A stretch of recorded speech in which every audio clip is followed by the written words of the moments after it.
All right, good morning. So I'd like to call the Wednesday, June 3rd, 2026 WKU Staff Senate meeting to order. We will call roll. Right, so, we're gonna call the regular roll and then our new senators, if I miss anybody, let me know, okay? Senator Adams. Here. Senator Ashby. He's in Mexico. Ooh, Not fleeing to Mexico, but vacation. Senator Bartley. Senator Basham. Present. Senator Bryant. Right, Senator Coyle. Present. Thank you. Regent Hammonds. Here. Senator Henry, Senator Hess. Here, Senator Hopwood. he is down at Regions and Normal. He's gonna make every effort to come, maybe got held up. Senator Hughes. Here. Senator Jenkins. Senator Johnson. Senator Jones. Here. Senator Lowe. Here. Senator Hopkins. Myself, Senator Brennan. Senator Spittler. Senator Vanderpool. And Senator Warner. Awesome. So, and then we have our new senators, Senator Black. Here. Senator Daniels. Senator Harden. Scanlon.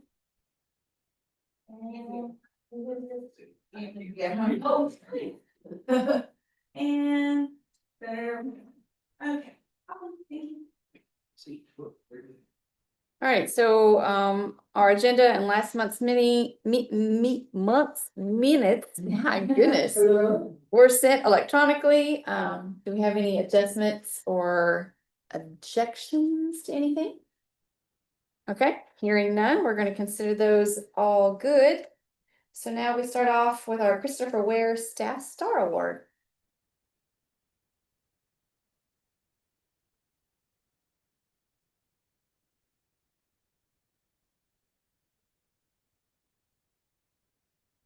Morning, everyone. It is my pleasure to introduce one of our most meaningful recognitions, the Christopher Ware Staff Star Award. This award was created in honor of Christopher Ware, whose dedication, passion, and exceptional service have left a lasting impact on our university. The Staff Star Award is designed to celebrate those individuals who consistently go above and beyond in their roles, demonstrating outstanding commitment, teamwork, and excellence. These individuals embody the spirit of service that Chris represented, and through their hard work and dedication, they inspire us all. This month's recipients have made remarkable contributions that have made a lasting difference for our students and our colleagues. It is with great admiration that we recognize their efforts, and we are truly grateful for the energy and the passion that they bring to their roles. We will start today by recognizing Kristen Darby. Kristen is an office associate for the art and design, music, and theater and dance departments, though she tells me she primarily works in art and design a lot of time. She was nominated by Emily Lindsay, and Emily's not here. Okay, I'm gonna read Emily's remarks, and then I would like to invite Natalie Tyree up to share some remarks with us as well. Emily's nomination remarks for Kristen were: I would like to recommend Kristen Darby for the Staff Star Award because of her unwavering kindness and empathy that she freely gives to the students and the faculty and staff. A couple of weeks ago, I was having a really difficult day, and Kristen recognized this and took time out of her nonstop responsibilities to console me and make sure that I was okay. We are all very busy, but we're never too busy for kindness and compassion. Kristen goes above and beyond for the art department folks and always puts her best foot forward. And I'm so grateful to know her and to work with her. Now I'd like to invite Natalie up to share some remarks with us.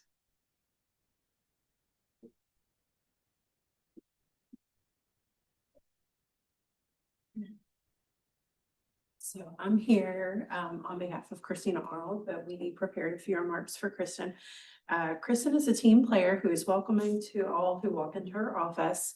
She accommodates crazy and often last minute requests with a smile on her face and a get it done attitude. To paraphrase Kristen, I love nothing more than to stay on the phone with someone until a problem is solved. She may have used the word to aggravate or harass, but either way, she gets it done. So we don't ask how she gets it done. We just know that she does.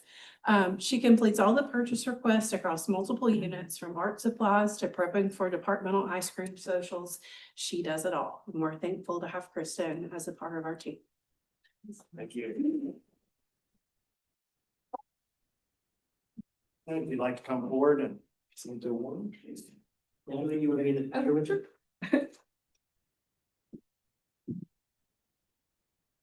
I'll let you in the pictures. Okay, I was the same. You did. Ready? 1, 2, 3. All right, thank you. Thank you so much. Congratulations.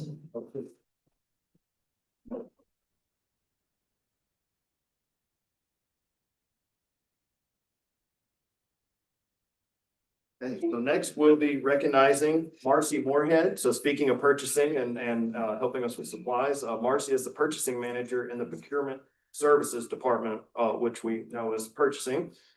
She was nominated by Dr. Coleman, and Dr. Tugas is here to share some remarks with us. Thank you. Thank you very much. I'm going to begin by sharing remarks from Jennifer Palmer, who nominated her. Jennifer says, "I'm honored to nominate Marcy for the WKU Staff Spotlight Award. As a member of the purchasing department, she consistently demonstrates exceptional dedication, professionalism, and a genuine desire to help others. Her impact is felt across campus by faculty, staff, and even outside vendors because she approaches every request with patience, clarity, and a commitment to excellence. No matter the situation, she is the person you can count on. She never hesitates to step in when someone is unsure how to navigate a purchasing question or system, and she explains processes in a way that empowers people rather than overwhelms them. I have watched her go above and beyond her job responsibilities countless times, whether she is guiding a new staff member, troubleshooting an urgent issue, or staying late to ensure a department has what it needs. One of the qualities that sets her apart is her kindness and patience with external vendors. I have seen her sit with them, walk through bids line by line, and make sure they fully understand WKU requirements.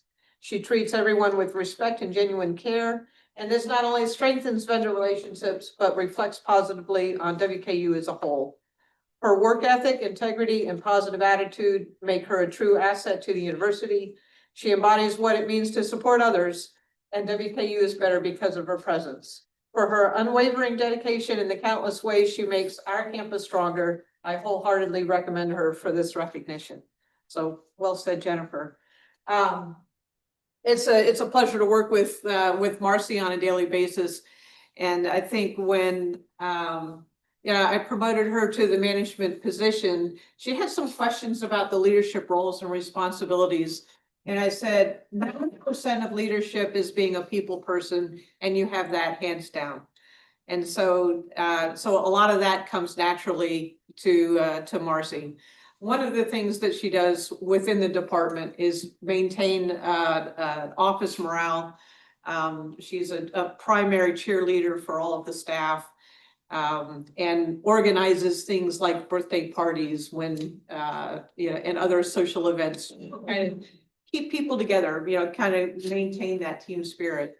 She definitely goes above and beyond when it comes to trying to help the university get where it's going, but at the same time navigating the tricky waters of sometimes can be politics, sometimes can be what are the black and white versions of the rules, what are the gray versions of the rules, and where do we fit in between?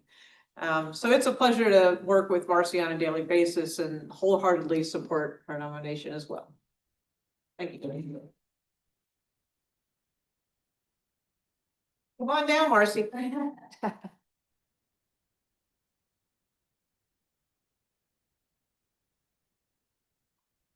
No.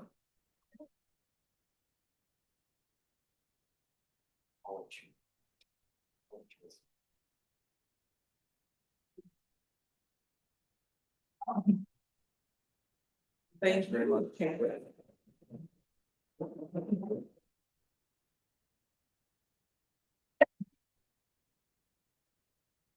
So lastly, we would like to recognize as our third Christopher Ware Staff Star Award winner, Kathy Bailey. Kathy is a processing coordinator in the Office of Student Financial Assistance, and she was nominated by Katie Carpenter. And I don't believe they were able to be here this morning. Okay, so as you all know, financial aid is very busy, so I'm gonna read Katie's nomination remarks, and then we'll make sure to get this award to Kathy or invite her to the next meeting to receive it in person. Kathy is a hard worker, and she is a hard worker and someone you want on your team. Due to personal reasons, she works a flexible schedule, but I never doubt that she is getting the work done. She is responsive, even if it's at 6 a.m. and goes above and beyond to assist the students in her care. She doesn't know how to answer. She does not know the answer. If she does not know the answer to a question, she will research and get back to you in a timely manner. She is a valuable part of our team here in the Department of Student Financial Assistance, but also for all of WKU. And as someone that works with students on a daily basis, I'm sure you all know financial aid is a critical aspect in helping our students be successful and to be able to stay here and afford college. So I definitely want to appreciate and recognize Kathy for all her hard work, and we'll be sure to get her this award. So let's give all three awardees another round of applause. And I want to thank you all for helping us to recognize these three great staff members today. I'd also like to conclude by saying that if you work with someone that goes above and beyond and deserves to be recognized, please fill out our nomination form, which is located on the Staff Senate website. Thank you very much.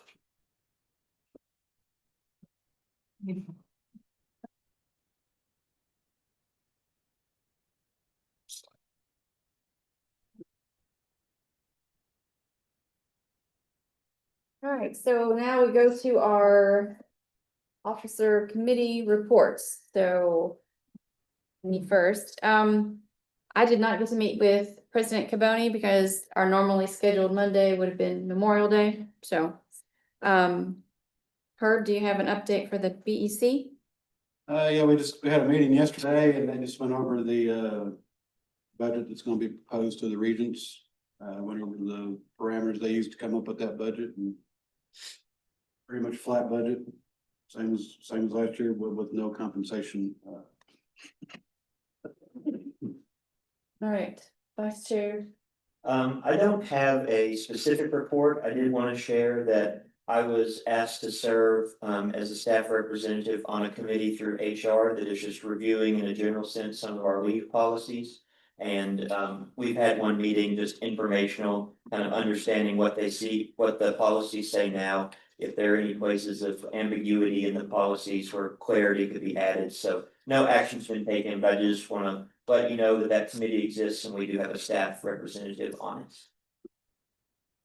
All right, Morgan, No report. John, No report. Get. Okay. I know, right now the numbers. Okay, we're not moving very long. No, just our normal report, E&G index starting balance, $1,549.51. No additions, disbursements of $268.37. If you're wondering, that's staff Senate shirts. The bins that we were for the closets and our last meet and greet is finally pending on the index. Ending balance, $1,281.14. Our staff Senate excellence fund, starting balance, $2,275.12. No additions, no disbursements, ending balance the same. Book scholarship fund, $1,969.34. Starting balance, no additions, no disbursements, ending balance the same. So you can say that fast. So see, we are moving, right? Well, okay, that's true. All right, Deanna. No report. Staff Regent Jennifer Hammonds. Good morning. We do have our second quarterly meeting Friday, so we will have typically, our typical academic affairs report, program suspensions or approvals. Looks like most of these are actual suspensions this time. No new programs will be going through. We'll hear from Dean Brown on what the future of PCAL will look like. I know they've got some restructuring going on, so he's going to present on an information item on that. Finance, as her mentioned, the big item will be the approval of the operating budget for next year. Executive committee is, I guess, the major items will be the approval of athletic contracts for the athletic director, the baseball coach, and track and field, if I remember. And then I don't think we have any closed session, and if we do, then we'll have closed session. But other than that, I don't really have anything else to report, but happy to take any questions. All right. Okay, SGA, yes, yeah. Hi, everyone. My name is Caden Lucas. I haven't gotten a chance to meet you yet. I'm the new SGA president, so I'll be with you for this upcoming academic year. I just wanted to say thanks for being here. Also, on behalf of all of SGA, thank you all for another hard-fought year. We know students, like, we wouldn't have the support that we do without you all doing the jobs that you do and doing so incredibly well. So just a heartfelt thank you from SGA for the work that you do. Also, on that front, if you ever need anything or you want SGA to support you in any endeavor, or you want us to know about things, always feel free to reach out to me. I'm always glad to do it if I can call you all. So, All right, thank you so much. Okay, Susan, yes, I see you. I really don't have anything to report other than, as Jennifer and Herb said, the big day is Friday to present the budget to the board and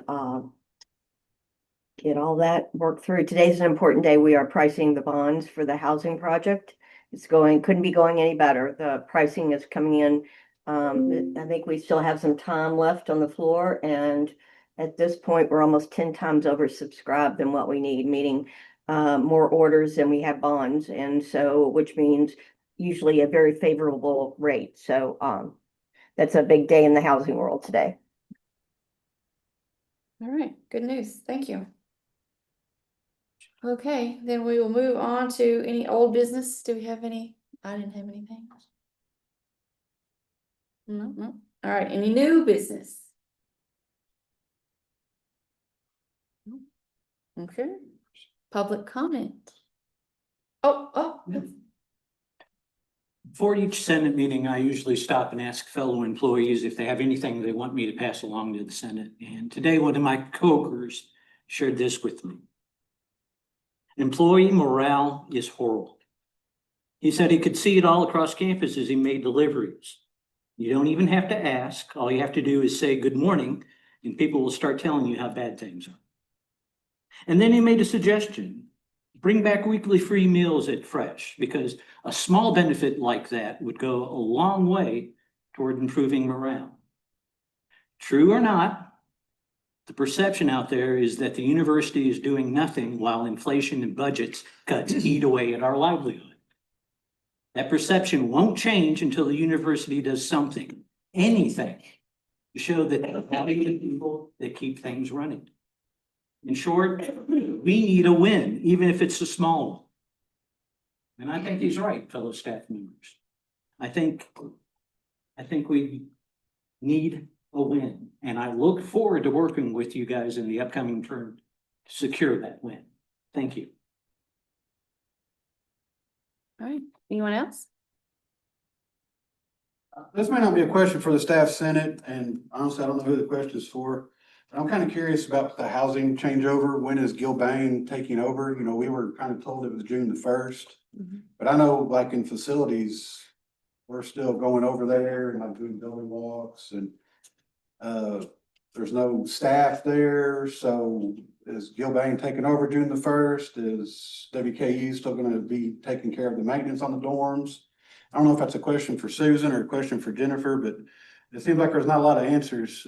We were told that June 1st, Gilbane's taking over all the dorms except for Central Hall, the old Hyatt, and then the property that they're leasing out on Crescent. But now it's June the 1st, but yet we're still working in these buildings, and I just don't know who to ask to see when that changeover might happen. So I can address that, Herb. At some point, you know, you may want to bring some folks, to staff senate to talk through all this. There's a lot of moving parts. We've moved extremely fast on this project and we're making a lot of good news nationally because we've done it very quickly and very well. So that's kudos to the campus. One of the things the reason that the June 1st did not happen, we were originally going to price the bonds and close in the month of May. So what happened was because we were having to uh, get some construction pricing down, we had to move pricing and close to June. So pricing is today and close will be next Thursday, June 11th. And so at the close is when there's lots of moving parts during that close, a lot of wire transfers between banks, but the critical part of that is that not Gilbane, they're the developer, but Collegiate Housing Foundation takes over the property. They own the property on that day. So I think the new date for Gilbane and Inwood to take over the maintenance of the property would probably be on June 12th. Now, is that a specific date? I'm not certain about that. I'll find out for you and let you know, but it could be that would be a Friday, so it could be Monday that but Ken Branch was told probably last week, which came as a surprise to him, that he was going to have to continue maintenance until we closed. And like I said, so that it's a 2-week period that Ken was not planning for, but just happened because of closing was postponed. But I know it's been a little chaotic, but at the same time, actually, as far as pricing on the bonds, it was more favorable to do it in June than it would have been in May. Because there was a lot of turmoil in the market during May. I mean, there's still turmoil. I mean, I was praying last night that there wasn't any big news stories that would impact the market overnight. And there were a few news stories, but for whatever reason, the market didn't react too terribly to it. But anyway, there's always more investors in the market in June because it's the end of the year. And that's why we're seeing what we're seeing, the oversubscription of orders for these bonds. And so the good news is that we're probably going to end up with a better price. The bad news is there was some chaos around taking over of the maintenance, which was about a two-week period. So. Okay, I appreciate the answer because, you know, I'd asked, you know, the Sodexo management and just got kind of like a shoulder shrug about what the timeline was. So I do appreciate you taking the time to answer those questions. Okay, like I said, I'm sure some of us would be happy to come and kind of go through the whole process once we do get closed and things are settled down a little bit, which will settle down after July 1 from a financial perspective, at least from my perspective, it'll settle down a little bit. So. Susan, this is Jordan. Could you recommend when the time is appropriate, who we should reach out to invite? I think that Andrea Anderson has been our on campus. She's the leader over the P3 steering committee and all the works that are going on campus. She's kind of our fearless leader, and so I think it would be appropriate to invite her. And then basically, Jordan, I think tell her that for her to include anyone else that she thinks would be appropriate, whether that be me, whether that be Catherine LaRoche from the housing perspective. So, but I think I would leave that up to Andrea because she's the lead on this project. Thank you. All right, anything else? No? Okay, I don't have any announcements. We just have our, I don't know, workshop, I guess what we call it, after this meeting. So all the new senators will hang around. And then, but other than that, that was it. Motion to adjourn.